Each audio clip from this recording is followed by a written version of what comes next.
Transition team and I come back, we finish, we come into the staff looking things over, and I thought I'd share some of the challenges that I think will be with me, at least during my tenure, and some things that those of you in industry and those of you that are active will be working on. One is what I call payload versus platform. In the A2AD environment, stealth and the platforms, stealthy platforms, have a limit. I think as we go into the late teens and into the 20s, and this has really not about the F-35, which we are completely behind. We need that fifth-generation strike fighter. But as you look out there, we need to look at, is it worth investing in the payload, the standoff weapon, what it can bring, given its stealth and what it would do, a potential adversary, versus the platform. And that's in all the domains. We're looking, as we think about the next destroyer, the DDG-51 replacement, we ought to consider a common hull, modularity from our sensors perspective, our weapons perspective, and combat systems. We will press ahead with unmanned aerial systems. I'm very excited in the fact that NUCAS will be demonstrated. Looks like that demonstration is running on time in 13, and moving on to UCLASS, unmanned carrier landing attack system.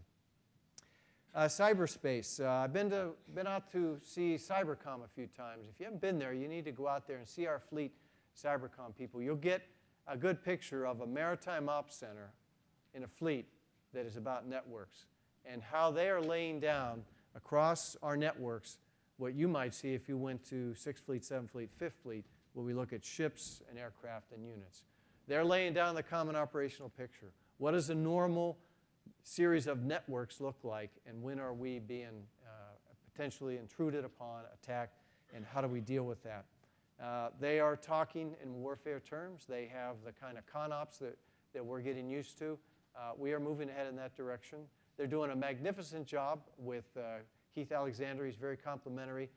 So cyber warfare, treating it like a warfare capability and moving ahead in that direction, as well as the community, is something we'll be working with. It's very clear in the Defense Strategic Guidance that we need to continue to dominate the undersea domain. Our investments will speak to that. Our operations will speak to that, and I'm very comfortable that we can continue to do that. As we look at the Defense Strategic Guidance that has been out there and we study what it tells us, we'll lay down the capabilities that are called for in there. We'll evaluate the force structure associated, the ships, the aircraft, and from there we'll look at what do we need for a ship inventory in the future. I told you in the near term, I'm very comfortable. What do we need in the future? What does our shipbuilding plan say? Where are we from there? And we'll lay that down. We're doing another force structure assessment, and I expect that out here in the spring as we move ahead. I've spoken to operate forward. We need innovative ways to do it. We need to move ahead as in ROTA. We need to move ahead as we prepare for the Singapore initiative, move ahead as we prepare to take our little combat ships into the Gulf, into places. We need to think innovative, and I'm going to say a swear word to some of you, C-swap, okay? Okay, maybe you don't. We need to look at C-swap again. We look at rotational crewing and see what does that get us, how hard is it? It's much more complicated than it even used to be, but we need to unveil that. And we've been asked to do that by the Secretary of Defense staff, and so we will do that. Now, where can industry and Navy work together as we look out ahead? Let me give you a couple of ideas, and I'll be happy to take your questions. Shipbuilding, you want to help us out? Let's get the ships that are under construction to the fleet. We've been moving darn well in the submarine part of that. We've got about 15% of our ships are late, and we really need to get them out. We really need them. And the reason we need them is because the ships that we're running now are getting expensive. And if they're running past the life that we intended to have them, they're going to cost even more. Very important. Ship repair and maintenance. Let's get the ships that go into repair, if that's what you do, back to the fleet. We'll work with you on that. We'll keep to the shipbuilding plan as much as we can, but we've got to reach the expected service life. And that's where that maintenance comes from. I believe in and will support the surface ship readiness initiatives. I think they're really good. Jim McManaman did a magnificent job And Kevin McCoy is going to talk about this, I think, on Thursday.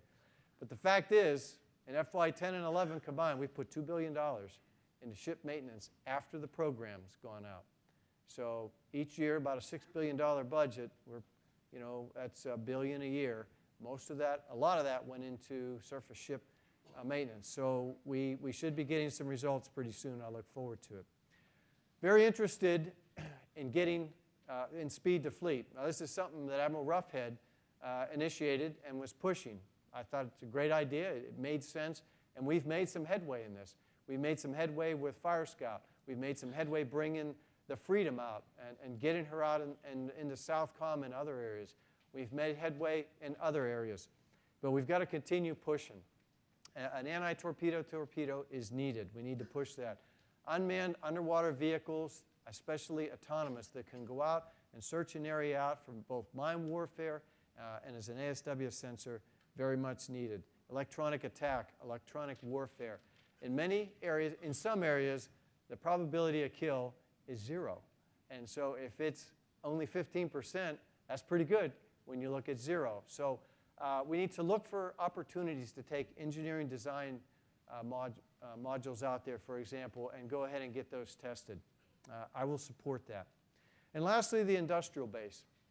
As we work through this period, this budget deliberation, as we work through dealing with that large number, we looked hard at the industrial base.